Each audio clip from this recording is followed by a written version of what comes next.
మన Chiranjeevi vascular and multi speciality hospital దేశంలోనే best vascular and endovascular facilities and all multi speciality care.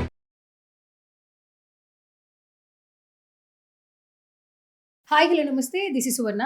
Welcome to Suman TV. So ప్రతి ఒక్కరికి nowadays challenges ఏంటంటే hair, skin అండి. ఎలాంటి వాళ్ళైనా కూడా అందంగా ఉండాలని అనుకుంటూ ఉంటారు. బట్ మన లైఫ్ స్టైల్ మోడిఫికేషన్ వల్ల మనం అందంగా ఉండాల్సిన దానికంటే ఆరోగ్యంగా ఉండట్లేదని చెప్పొచ్చు ఓపెన్గా. సో గత కొన్ని రోజుల నుంచి సుమన్ టీవీలో హెయిర్కి సంబంధించి, స్కిన్కి సంబంధించి డాక్టర్ తరుణ్ ఉండవల్లి చాలా రెమెడీస్ ఇస్తూ ఉన్నారు. మన హెల్త్ ఎంత కాన్షియస్గా ఉండాలని చెప్తూ ఉన్నారు. సో ఈ పాడ్కాస్ట్లో ఏం చెప్తారో ఆయన మాటలో అడిగి తెలిసేసుకుందాం. సో హాయ్ తరుణ్ గారు. Yeah, welcome to Suman TV. Thank you. బేసిక్గా బిఫోర్ మనం చేసిన 2 పాడ్కాస్ట్కి మంచి రెస్పాన్స్ వచ్చింది. కమెంట్స్ కూడా చాలా పాజిటివ్గా పెడుతున్నారు. అంటే కామన్ మెన్కి కనెక్ట్ అయ్యేలా మాట్లాడుతున్నారు.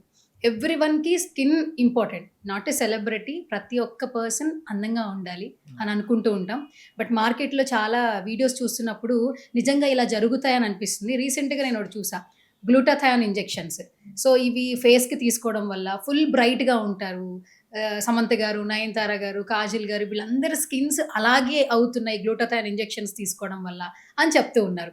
సో నిజంగానే గ్లూటాథయాన్ ఇంజెక్షన్స్ అనేవి కామన్ మెన్ కూడా యూజ్ అవుతాయా? అంత ఇంపాక్ట్ ఉంటుందంటారు? జనరల్గా పబ్లిక్ నేను ఇచ్చే సజెషన్ ఏంటంటే, ఒక ప్రోడక్ట్ వల్ల నిజంగానే ఎఫెక్టివ్నెస్ ఉంటుందా లేదా అన్నది అసెస్ చేయడం వల్ల తప్పు లేదు. కానీ సెలబ్రిటీస్ లైఫ్లోకి ఇంట్రూడ్ అయిపోయి వాళ్ళు అది నిజంగానే వాడారా, అది వాడినందుకే వాళ్ళకి వచ్చిన వాళ్ళని చెప్తారా, వాళ్ళు ఎక్కడ కూర్చొని చెప్పారు. నేనైతే చూడలేదు మరి ఎంతమంది మీరు అంటుంటే అంతమంది సెలబ్రిటీస్ పేర్లు, కానీ నేను ఎక్కడ వాళ్ళ ఇంటర్వ్యూస్లో నేను గ్లూటాథయాన్ తీసుకున్నాను, ఇన్ని సెషన్స్ తీసుకున్నాను, ఇంత డోసేజ్ తీసుకున్నాను నేను చెప్పడం ఎక్కడ వినలేదు. నేను అంత మన పిచ్చే. సో వాళ్ళు అది తీసుకోవడం వల్ల అలా ఉన్నారా అని అనుకున్న దానికంటే మీకు ఏదైనా ఒకటి కావాలి అనుకుంటే అది నిజంగానే ఎఫెక్టివ్గా అవునా కాదా అన్నది అసెస్ చేసుకొని మీరు తీసేసుకోండి. సో డెఫినెట్గా గ్లూటాథయాన్ అన్నది it's a very good thing. Glutathione is skin whitening agent. So అదేంటంటే యూజువల్గా ఐవీ ట్రిప్స్ లాగా గ్లూటాథయాన్ తీసుకుంటూ ఉంటారు over a period of time based upon the concentration that we give to the patient. It gives results. So glutathione వల్ల డెఫినెట్గా brightening, lightening, whitening లాంటి effects అయితే ఉంటాయి. కానీ అది ఎంత డోసేజ్లో ఇస్తున్నాము అండ్ ఆల్సో పేషెంట్కి ఇనీషియల్గా ఉన్నటువంటి స్కిన్ టోన్ ఎలా ఉంది, సో దాని ప్రకారమే డోసెస్ అనేది ప్లాన్ చేయాలి. అంతేగాని అందరికీ యూనివర్సల్గా అది పనిచేస్తుంది, అందరికీ ఎంత నల్లగా ఉన్న వాళ్ళైనా కూడా తెల్లగా మెరిసిపోతారు 10 షాట్లు వేసుకోగానే అన్నది మిత్. కాబట్టి పేషెంట్ స్కిన్ అన్నది ఒకసారి చూసి వాళ్ళ ఎంతవరకు చేంజ్కి ఆ స్కిన్ అన్నది సహకరిస్తుంది అన్నది అసెస్ చేసిన తర్వాత దాని ప్రకారం డోసేజ్ అనేది ప్లాన్ చేసి ఇవ్వడం వల్ల గ్లూటాథయాన్ వల్ల డెఫినెట్గా గుడ్ ఎఫెక్ట్స్ ఉంటాయి. ఓకే. అయితే ఇప్పుడు మనం సోషల్ మీడియాలో డైలీ చూస్తూ ఉన్నాం. ఎందుకంటే సెలబ్రిటీలని మనం ఎగ్జాంపుల్స్‌గా తీసుకుంటూ ఉంటాం. బిఫోర్ ఇలా ఉన్నారు, ఆఫ్టర్ ఇలా ఉన్నారని చూపించేసి వాళ్ళు గ్లూటాథయాన్ ఇంజెక్షన్స్ తీసుకున్నారని, డోసెస్ తీసుకున్నారని ఓపెన్‌గా పబ్లిక్‌గా చెప్పేస్తున్నారు. మీరన్నట్టు ఏ సెలబ్రిటీ కెమెరా ముందొచ్చో, ఎక్కడ సోషల్ మీడియా ప్లాట్‌ఫామ్‌లో నేను ఇది యూజ్ చేశానని ఎక్కడ ఎగ్జాంపుల్స్ లేవు. ఒకవేళ గ్లూటాథయాన్ అనేది ఒక పాజిటివే అని చెప్తూ ఉన్నారు. అది ఎవరు తీసుకున్నా కూడా డిసడ్వాంటేజ్ ఏమైనా ఉంటాయా? అడ్వాంటేజెస్ మాత్రమేనంటారా? ప్రతిదానికి అడ్వాంటేజెస్, డిసడ్వాంటేజెస్ ఉంటాయండి. Beat glutathione, beat any other treatment are product. So glutathione తీసుకున్నప్పుడు కూడా డోసేజ్కి మించి తీసుకున్న సరైనటువంటి గ్లూటాథయాన్ ప్రోడక్ట్ తీసుకోకపోయినా ఎఫెక్ట్ అయితే ఉంటుంది. అంతేగాని గ్లూటాథయాన్లో కూడా ఇప్పుడు మనం సన్ స్క్రీన్లో ఎట్లయితే 100 వెరైటీస్ ఉంటాయో, గ్లూటాథయాన్లో కూడా there are 100 different types of varieties. ఎలాంటిది మనం తీసుకుంటున్నాము అన్నది డాక్టర్ పర్యవేక్షణలో ఉంటుంది. So the doctor will know what he or she is giving to the patient. So as far as you are taking the treatment under a guidance, definitely you'll be in a safer hands. అది కాకుండా అక్కడ ఇక్కడ కనిపించింది తీసేసుకొని అట్లా ivy drips కదా అని చెప్పి వేసేసుకుంటే కనుక డెఫినెట్గా సైడ్ ఎఫెక్ట్స్ కూడా ఉంటాయి. సో ఇప్పుడు స్కిన్ విషయానికి వస్తే నాట్ ఓన్లీ ఫీమేల్, మెన్స్ కూడా యాక్నీ ఇష్యూస్తో ఇబ్బంది పడుతూ ఉన్నాం. డైలీ ఏంటంటే మనం హోమ్ ఫుడ్ని పక్కన పెట్టేసాం, ఇన్స్టెంట్గా అయిపోవాలి, వెంటనే హంగ్రీగా ఉంది, లేదా Zomato app, Swiggy, what ever it maybe, పిజ్జాలు, బర్గర్లు, బయట న్యూడిల్స్, ఫ్రైడ్ రైస్, ఇలాంటి జంక్ ఫుడ్ ఎక్కువగా బాడీలో ఇంజెక్ట్ అయిపోతుంది. సో స్కిన్ డ్యామేజ్ అయిన తర్వాత డెర్మటాలజిస్ట్ని కలుస్తుంటే మీరు బయట అవుట్ సైడ్ ఫుడ్ వల్ల కూడా మీకు యాక్నీ ఫామ్ అవుతుంది అంటున్నారు. ఇది బిలీవ్ చేయొచ్చా, మిత్తా? ఇట్స్ నాట్ ఎ మిత్ అండి. డెఫినెట్గా acne is triggered with those kinds of foods. అంటే అలాంటి ఫుడ్స్ తీసుకోవడం వల్ల అసలు ఫుడ్ వల్ల ఒక్కటే యాక్నీ వస్తుందని కాదు, కానీ డెఫినెట్గా యాక్నీ ప్రోన్ స్కిన్ ఉన్న వాళ్ళు అలాంటి ఫుడ్కి దానికి అలవాటు పడి ఉంటే డెఫినెట్గా యాక్నీ అనేది ఇంకా అగ్రెసివ్గా అయ్యే ఛాన్సెస్ అయితే ఉంటాయి. కాబట్టి and also in terms of your health also మనము అలాంటి ఫుడ్‌కి కొంచెం దూరంగా ఉండడమే బెటర్. అంటే అట్లా అని చెప్పి కంప్లీట్‌గా అవాయిడ్ చేయాల్సిన అవసరం లేదు. But it is definitely important to you know reduce the frequency of intake. మరి రెగ్యులర్‌గా ప్రతిరోజు పిజ్జాస్, ప్రతిరోజు బర్గర్స్ తింటే డెఫినెట్‌గా దానితోటి వచ్చే కొలెస్ట్రాల్ లెవెల్స్ పెరిగిపోవడము, హార్ట్ రిలేటెడ్ ఇష్యూస్ రావడము, లేకపోతే అదర్ హెల్త్ పారామీటర్స్ అన్నది డీరేంజ్ అవ్వడం ఇలాంటివి జరుగుతాయి. So it's not only always your skin and hair is getting affected. It's your overall body getting affected through what you are eating. So మనం తినడం అన్నది గట్‌లోకి వెళ్తుంది. గట్ త్రూగా, బ్లడ్ త్రూగా డిఫరెంట్ ఆర్గన్స్‌కి దాంట్లో ఉండేటువంటిదంతా సప్లై అవుతుంది. So it's just not that మీ స్కిన్నో, హెయిరో కాదు. So people should always parallelly focus on correcting their overall body health. అది ఇంపార్టెంట్. అంటే ఇప్పుడు ఆ జంక్ ఫుడ్ తినడం వల్ల ఓన్లీ యాక్నీయే కాదు, యాక్నీతో పాటు ఇంకెన్నో బాడీ ప్రాబ్లమ్స్ వస్తాయి. జనాలు ఏంటంటే అవన్నీ పక్కకు పెట్టేసేసి ఓన్లీ యాక్నీ పైన ఫోకస్ చేస్తున్నారు. అలా కాకుండా always focus on those problems which will affect your overall body health apart from only your skin or hair. So ఇప్పుడు మార్నింగ్ లేచిన దగ్గర నుంచి ప్రతి ఒక్కరికి స్కిన్కి సంబంధించి ఎస్పీఎఫ్ అంటే ఫస్ట్ ఫౌండేషన్ కానీ లేదంటే మాయిశ్చరైజర్ కానీ అలవాటుగా మారిపోయింది. ఒకప్పుడు స్నానం చేసేవాళ్ళు, సోప్తో స్నానం చేసేవాళ్ళు, ఫేస్ వాష్ అంతవరకే ఆగిపోయేది లైఫ్ స్టైల్. ఇప్పుడు వస్తుంటే మోడిఫికేషన్లు ఎక్కువ యాడ్ చేసుకుంటున్నాం. మార్కెట్లో ఏదొస్తే అది వాడేస్తున్నాం. ఇది ఫేస్ మీద ఇంపాక్ట్ చూపిస్తుంది. అంటే బ్రాండెడ్స్ కాకుండా ఒక ప్రమోషన్ వీడియో ద్వారా అట్రాక్ట్ అయ్యి 1 మంత్ ఇది వాడుతున్నాం, 1 మంత్ ఇంకేదో వాడుతున్నాం. సో ఇలా స్కిన్ మీద ఇలాంటి ఛాలెంజెస్ చేయడం వల్ల స్కిన్‌కి ఏమైనా డ్యామేజ్ అయ్యే అవకాశాలు ఉన్నాయంటారా? డెఫినెట్‌గా డ్యామేజ్ అయితే ఉంటది. అంటే ఇష్టం ఉన్నట్టు ఒక ప్రాపర్ రేషనల్ లేకుండా ప్రొడక్ట్స్ వాడడం వల్ల, ప్రొడక్ట్స్ చేంజ్ చేయడం వల్ల స్కిన్ అన్నది డెఫినెట్‌గా డ్యామేజ్ అవుతా ఉంటది over a period of time. కాబట్టి ఒక కన్సిస్టెంట్ ప్రొడక్ట్ లైన్‌కి మనం స్టిక్ అయిపోయి, అది కూడా ప్రాపర్ డాక్టర్ త్రూగా సజెషన్ తీసుకొని యూజ్ చేసేటువంటి ప్రొడక్ట్స్ త్రూగా మనం వెళ్తే గనక పెద్దగా దాంతో సైడ్ ఎఫెక్ట్స్ అయితే ఉండవు. అంతేగాని మనం ఓన్‌గా మనం we are preparing our own product ఇది అనుకుంటే that is a different story. But డెఫినెట్‌గా as far as you are under a proper guidance మీ స్కిన్‌కి ఏం ప్రాబ్లమ్ అయితే ఉండదు. ఇప్పుడు అందరూ ఏంటంటే అంటే నైట్ లైఫ్‌లోనే మనం లైఫ్‌ని లీడ్ చేస్తున్నాం. 1, 2కి కూడా పడుకుంటున్నాం. ఇంతకుముందు 9కే పడుకునేవాళ్ళం. 2, 2:00, 3:00 కూడా పడుకుంటున్నాం. ఆ పడుకునేంత సేపు ఆ ఫోన్ రేడియేషన్‌తో పడుకునేంత వరకు ఆ స్ట్రెస్‌తో కళ్ళు మంటలు పుట్టినా ఇంకా చూస్తూ ఉంటారు కొంతమంది.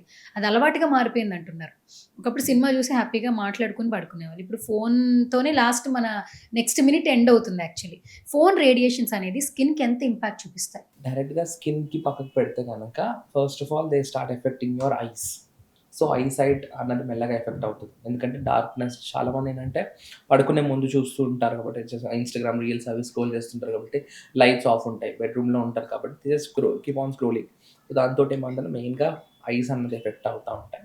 సో దాంతోటి మెల్లగా ఐ రిలేటెడ్ ఇష్యూస్‌తో స్టార్ట్ అయ్యి that will again have an impact on your brain. So మెల్లగా స్ట్రెస్ లెవెల్స్ పెరిగిపోవడము, అంటే నిద్ర సరిగ్గా ఉండదు. సో ఐస్ ఎఫెక్ట్ అయిపోతుంది. ఐస్‌లో బర్నింగ్ సెన్సేషన్ అది వచ్చేస్తది. స్ట్రెస్ వస్తుంది. సో దీనివల్ల ఏంటంటే ఆటోమేటిక్‌గా స్కిన్ అన్నది ఎఫెక్ట్ అవ్వడం. So cyclic pattern. It's just not that direct radiations వచ్చి ఫేస్ కాంగానే ఫేస్‌లో ఏదో ఇదవ్వడం కాకుండా it's just like a cyclic process. డెఫినిట్‌గా నిద్ర సరిగ్గా ఉండకపోతే ఐస్ బాగా బర్న్ అయిపోతాయి. అండ్ ఆల్సో స్ట్రెస్ లెవెల్స్ అనేవి పెరిగిపోతాయి. Next day you can't work actively. So అలాంటప్పుడు అలాంటి పేషెంట్స్‌కి ఎలాంటి ప్రొడక్ట్స్ యూజ్ చేసినా కూడా పెద్దగా ఎక్కువ ఎఫెక్ట్ అన్నది ఉండదు. కాబట్టి screening definitely will affect your eyes, your mental health, your stress levels, your skin, definitely all these. Then definitely it's very much a good habit to avoid screening after 10 PM అని నేనైతే suggest చేస్తాను అందరికి. Okay. As much as possible after 10 PM avoid చేసి హాయిగా చక్కగా phone కాకపోతే ఇంకేదైనా other things అంటే ఇంట్లో వాళ్ళతో స్పెండ్ చేయడము, లేకపోతే ఏదైనా వేరే వర్క్ చేసుకోవడము. బికాజ్ అందరికీ లేచినప్పటి నుంచి ప్రతి ఒక్కరికి చేతిలో ఫోన్ ఉంటుంది. సో ఫోన్‌తో ఉండే అవసరాలన్నీ కూడా 10 లోపలే తీర్చేసుకుంటే కనీసం 10 తర్వాత అయినా రెస్ట్ బాడీకి ఫ్రమ్ ద ఫోన్ రేడియేషన్స్ అన్నది ఇస్తే గనక డెఫినెట్‌గా over a period of time దాంతోటి మంచి ఎఫెక్ట్స్ ఉంటాయి. ఇంకొకటి తరుణ్ గారు, బేసికల్‌గా మీరు స్కిన్, హెయిర్ 2 ట్రీట్ చేస్తారు కాబట్టి ఎవ్రీడే మీరు లాట్ ఆఫ్ పేషెంట్స్‌తో ఇంటరాక్షన్ ఉంటది. సో ఒక్కొక్కళ్ళతో మాట్లాడినప్పుడు ఒక్కొక్క ప్రాబ్లమ్ చాలా క్రిటికల్‌గా అనిపిస్తుంటుంది. ఎవరైనా కూడా సివియర్ అయినప్పుడే స్కిన్‌కి సంబంధించి, హెయిర్‌కి సంబంధించి చాలా క్రిటికల్ అయినప్పుడే డెర్మటాలజిస్టులు గుర్తొస్తుంటారు. స్టార్టింగ్‌లో అయితే గుర్తు రారనే చెప్పాలి. ఈ మధ్య కాలంలో మీరు చూసిన సివియర్ కేస్ ఏంటి స్కిన్‌కి సంబంధించి? ఒక ఏదైనా ఒక పేషెంట్‌తో జరిగిన కాన్వర్సేషన్ షేర్ చేయండి. వాళ్ళు ఒక టిపికల్ ప్రాబ్లమ్‌తో వచ్చిన తర్వాత మీరు ఆ ప్రాబ్లమ్ నుంచి వాళ్ళని బయటకి ఎట్లా తీసుకొచ్చారు? సో యూజువల్లీ ఇవాళ రేపు పోస్ట్ మెనోపాజల్ ఉమెన్స్కి లేకపోతే మెనోపాజ్ అరౌండ్ ఏజ్లో ఉన్న ఉమెన్కి melasma is becoming a very big concern. So it's again very stubborn pathology to treat. So ఏంటంటే ఆ మెలాస్మా తోటి ఉన్న పేషెంట్స్కి తొందరగా రిజల్ట్స్ తెప్పాలంటే definitely it's time taking process. అంటే అదర్ స్కిన్కి గ్లోకి కానీ వైట్నింగ్కి కానీ లేదంటే యాక్నీకి ట్రీట్ చేసినంత ఈజీగా we usually don't treat melasma. So we also have an onboard dermatologist మన తన్మన్లో. So we again had a nice treatment plan తనకి చేసి we got her out from that problem. So that was one of the critical cases that we have dealt in the recent past.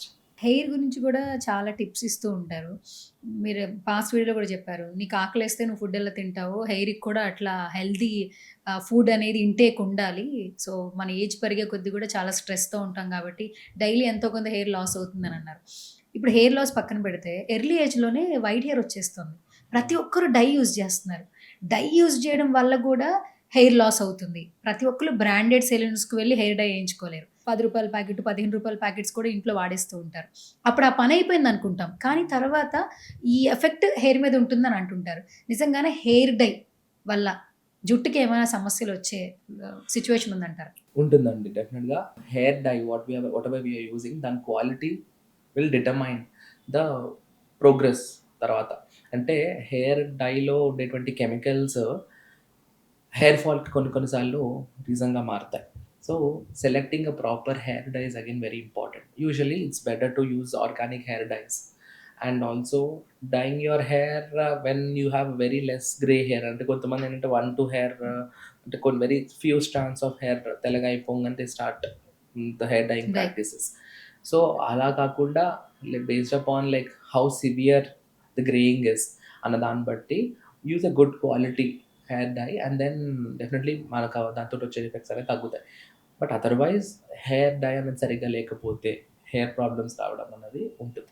Daily ఎంతో కొంత hair ఊడిపోతుంది కదా! Follicles అనేది అవుతుంది. Hair fall అనేది అవుతుంది.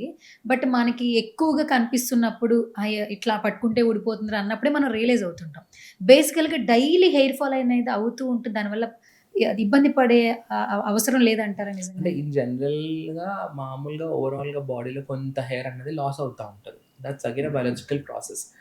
అది అవ్వాల్సిన దానికంటే కూడా హెవీగా అయిపోతే గనక అప్పుడు we have to consider it as a hair fall or hair loss. So అట్లా గనక అలామింగ్‌గా మనం అబ్జర్వ్ చేస్తుంటే గనక డెఫినిట్‌గా మనము we have to start taking care of our hair properly. అసలు ఏ ఏజ్ వరకు హెయిర్ పెరుగుతుంది? హెయిర్ గ్రోత్ అంటే పెరిగే కొద్దీ టెన్షన్స్ పెరుగుతుంటాయి. స్ట్రెస్ పెరుగుతుంటుంది. మన స్కిన్‌తో పాటు హెయిర్ కూడా లాస్ అయిపోతామని అంటుంటారు బేసికల్‌గా. ఒక పర్సన్‌కి హెయిర్ గ్రోత్ ఏ ఏజ్ వరకు ఉంటుంది? Hair growth happens even after death. చనిపోయే వరకు ఉంటుందా? చనిపోయిన తర్వాత కూడా హెయిర్ గ్రోత్ అవుతుంది. So hair growth is an on going process. ఎప్పుడూ అవుతా ఉంటుంది. దానికి ప్రాణానికి, జుట్టుకి సంబంధం లేదంటారా? Yeah! So that it is. Okay. సరే. సో ఇప్పుడు ఏంటంటే మెయిన్‌గా అందరూ ఆషాఢ మాసం వచ్చిందంటే ఒక్కొక్క దేవుడిని ప్రార్థిస్తూ ఉంటారు. స్పిరిచువల్‌గా కూడా మీరు చాలా వైబ్ ఉంటారు కాబట్టి ఆల్మోస్ట్ పూజలు మొదలుపెట్టేశారు. చాలామంది ఏంటంటే ఫీమేల్స్ వారాహి అమ్మవారని 14 రోజులు, 9 రోజులు కూడా చేస్తూ ఉన్నారు. అంటే ఇలాంటి స్పిరిచువల్ వైబ్ మన పర్సనల్ లైఫ్‌లో చేంజెస్ తీసుకొస్తాయా? ఎందుకంటే యాస్ ఎ స్పిరిచువల్ పర్సన్ మిమ్మల్ని ఎప్పుడు చూసినా ఇన్‌స్టాగ్రామ్‌లో స్పిరిచువల్ వైబ్స్‌తో కూడా కనిపిస్తూ ఉంటారు. సెలబ్రిటీ జోన్ ఉంది. ఒక డాక్టర్ ప్రొఫెషన్ ఉంది. అయినా కూడా ఎప్పుడు ఏదో ఒక దేవుడికి దండం పెడుతూనే ఉంటారు. పూజలు చేస్తూనే ఉంటారు. సో సమ్ షేర్ స్పిరిచువల్ సంబంధించిన memories. So spirituality definitely will turn a persons life. అంటే నేను బాగా స్ట్రాంగ్‌గా బిలీవ్ చేసేది ఏంటి అంటే ఒక పర్సన్‌కి స్పిరిచువాలిటీ అన్నది లైఫ్‌ని బ్యాలెన్స్ చేస్తూ ఉంటది. ఇట్స్ నాట్ దట్ స్పిరిచువాలిటీ చాలామంది ఏమనుకుంటారంటే పూజలు చేసినంత మాత్రాన కష్టాలు రాకుండా ఉంటాయి. పూజలు చేసినంత మాత్రాన ప్రాబ్లమ్స్ రావు అన్నది కాదు. But definitely the way we handle those problems or hurdles will definitely improve. అంటే అలా నాకు ఆ స్పిరిచువాలిటీ ఏం చేస్తుందంటే నాకు my personal experience what I feel is definitely it will balance my life. So that is the reason I'm too much into it. It's not because it's balancing my life I'm into spirituality. Because I'm into spirituality my life is balanced. So definitely అందరికి ఉండాలి ఆ spiritual thing అన్నది డెఫినెట్గా మనం olden డేస్లో కూడా చూసుకుంటే చాలా ప్రాక్టీసెస్ ఉండేవి మన డే టు డే లైఫ్లో. ఇప్పుడు ఏంటంటే ఈ వెస్టర్నైజేషన్ కారణంగా అనుకోండి, లేకపోతే జనాలకి ఏమేమంటే మొహమాటాలు ఎక్కువైపోయి అంటే మళ్ళీ కొంచెం ఈ ఇన్స్టాగ్రామ్ ఇది కొంచెం వేవ్ పెరిగిన తర్వాత మళ్ళీ పూజలు కొంచెము మొదలు పెట్టారు. పెట్టారు కానీ ఒక 10 ఇయర్స్ బ్యాక్ చూసుకుంటే గనక ఒక 2010 నుంచి 2020 2005 టు 15-20 ఇయర్స్ ఆ గ్యాప్‌లో జనాలకేంటంటే పూజలు చేసేస్తే ఏదో తక్కువైపోతామనో, లేకపోతే పూజలు చేసేవాళ్ళు తక్కువ అట్లాంటి మైండ్‌సెట్‌లో ఉండాలు. ఇప్పుడు మెల్లగా దాని నుంచి మెల్లగా బయటికి వస్తున్నారు. So, definitely not in terms of your religion. Have spiritual practice in your day to day life.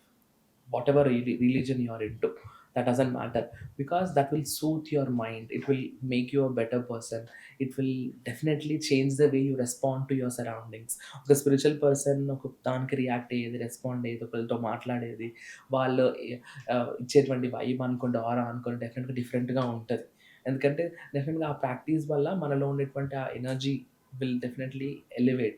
Kabatti, I personally suggest everybody to follow those kind of possible practices in your day-to-day life, just to make your life more balanced, more happy. Thank you so much Tarun Undavalli గారు. అంటే బేసికల్గా as a doctor స్కిన్కి సంబంధించి, హెయిర్కి సంబంధించి ప్రతిసారి ఏదో ఒక మంచి మంచి టిప్స్ ఇస్తూ ఉన్నారు. దట్టు ఇప్పుడు ఈ వీడియోస్ షేర్ చేయడానికి రీజన్ ఏంటంటే ప్రమోషన్ వీడియోస్ ఎక్కువైపోతున్నాయి. ఎక్కడ ఏది నమ్మాలో ఎవరికి అర్థం కావట్లేదు. బట్ ఒక మంచి రిజల్ట్ ఇచ్చే డాక్టర్ కనిపిస్తే మాత్రం ఖచ్చితంగా ఎలాంటి వాళ్ళని కూడా ఒక చోట స్టాండ్ తీసుకుంటారు. సో మా సుమన్ టీవీ ప్రేక్షకులకి హెయిర్కి సంబంధించి, స్కిన్కి సంబంధించి ఏదున్నా తరుణ్ పిలవాలని చెప్పి నాకు అనిపిస్తూ ఉంటుంది. అంత మంచి ఎక్స్ప్లెనేషన్ ఇస్తూ ఉంటారు. అండ్ దట్టు స్పిరిచువల్ లైఫ్స్ కూడా తోడైంది కాబట్టి ఫ్యూచర్ ఇంకొంచెం ఇంకా ఎక్కువ బ్రైట్గా కనిపిస్తూ ఉంటుంది మిమ్మల్ని చూస్తున్నప్పుడు. అంటే మీరు ఈ జనరేషన్ అబ్బాయి, కానీ మీ స్టేటస్లు చూస్తే మొత్తం అమ్మవారి పూజలకు సంబంధించినవి ఉంటూనే ఉంటాయి. మీ ఇన్స్టాగ్రామ్ కావచ్చు, వాట్సాప్ స్టేటస్ కావచ్చు. సో మిమ్మల్ని చూసి ఇంకొంతమంది కూడా I'm into everything, and it's not that only spirituality. I like being like, I'm into everything. Then because I'm into spirituality, maybe అదొచ్చిందేమో తెలియదు కానీ I'm into everything. I'm like I enjoy life a lot. I'm like both sides of the coin. Okay, all the very best. Thank you so much. Thank you so much.